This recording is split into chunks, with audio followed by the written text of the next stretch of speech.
In this video, we're going to be looking at economic linkages versus economic leakages. What are they and what's the difference?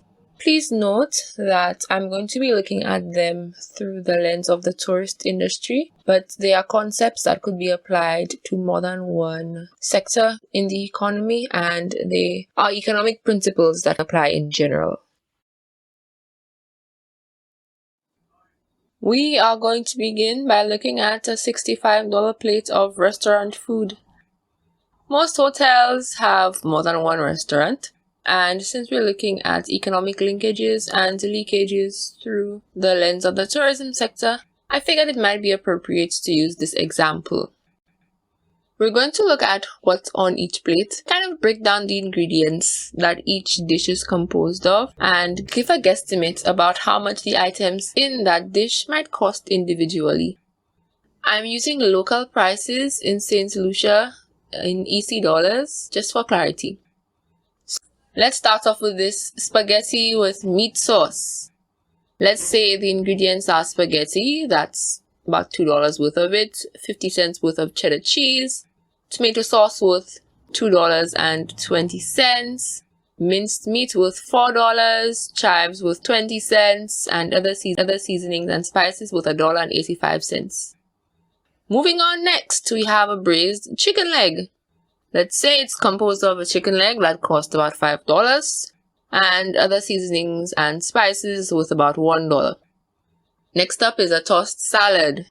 Ingredients: tomatoes costing about $1, radishes costing maybe $2, lettuce $1.20, and carrots for 55 cents. And finally, there's a cooked vegetable salad. Those ingredients might include kidney beans, that might be worth $1.15, carrots for $1.35, and squash for $2.55. In total, that puts our cost of ingredients at about $26.55.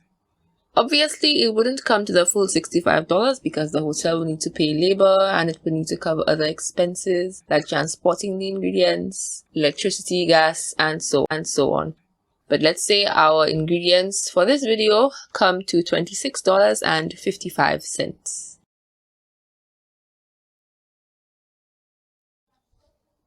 Let us start with breaking down this $65 plate of restaurant food. As a reminder, I'm going to put up the ingredients that each dish is likely made of, the main ingredients that is. Obviously, I couldn't cover everything because this would be too extensive. And roughly how much I guesstimate each ingredient might cost locally in St. Lucia. Remember that the total cost of ingredients that we calculated previously was $26.55. We are going to take these ingredients and sort them in this table.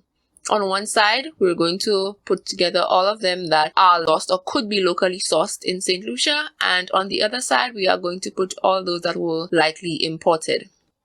Starting with the spaghetti and meat sauce. That spaghetti could have been produced locally, the minced meats could have been produced locally, so would the chives and the seasoning and spices.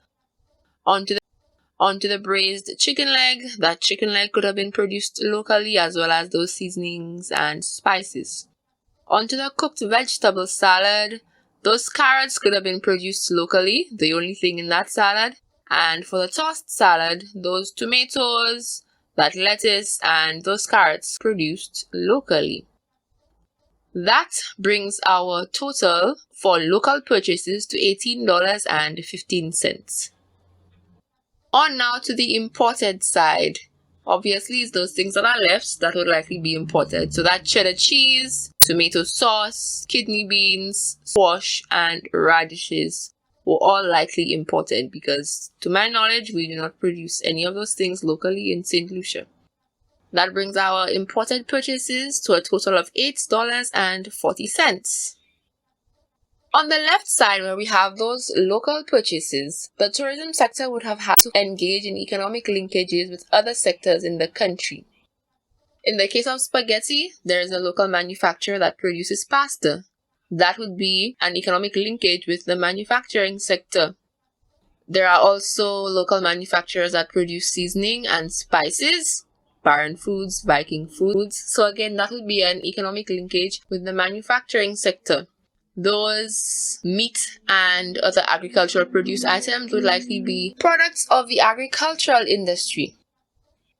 An economic linkage occurs when the output of one sector is used as the input in another sector.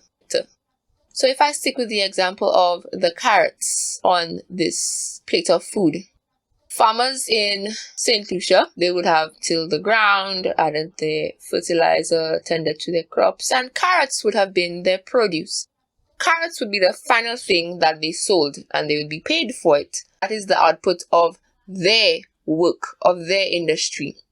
When the hotel buys those carrots from the farmers and then uses those carrots to create those dishes that you see on the plate, that is an economic linkage that was created. That output of the agricultural sector, the carrots, became used as the input in the hotel restaurant.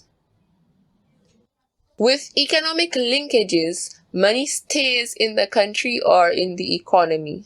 Since the hotel is purchasing foods from local sources to create its dishes, that means that the money that they spend is going to be put into the hands of local farmers. So that money stays in the country.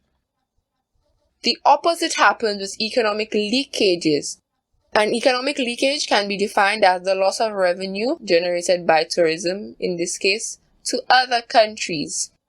So in this, on the right side of the table for imported purchases, we have cheddar cheese. I know one place that we import cheddar cheese from in St. Lucia is Jamaica. So that 50 cents would be going to Jamaica, not to any local St. Lucian producers of cheese, but to a Jamaican company. The tomato sauce, let's say it was imported from the USA. That $2.20 would go to the USA. And the same for the kidney beans, the squash, the radishes. The amount of money that they cost would leave the country and be returned to the companies in countries outside of St. Lucia. So this total here, $8.40, is money that is going to leave the country because those ingredients were not sourced locally. Again, it's not always the fault of the hotel or restaurateur or the local company that they have to import goods. Sometimes it's just that they cannot find them here. But the fact of the matter is that this is money that is leaving the country. It is not directly being put into the hands of local companies and local producers. That sums up economic linkages and economic leakages.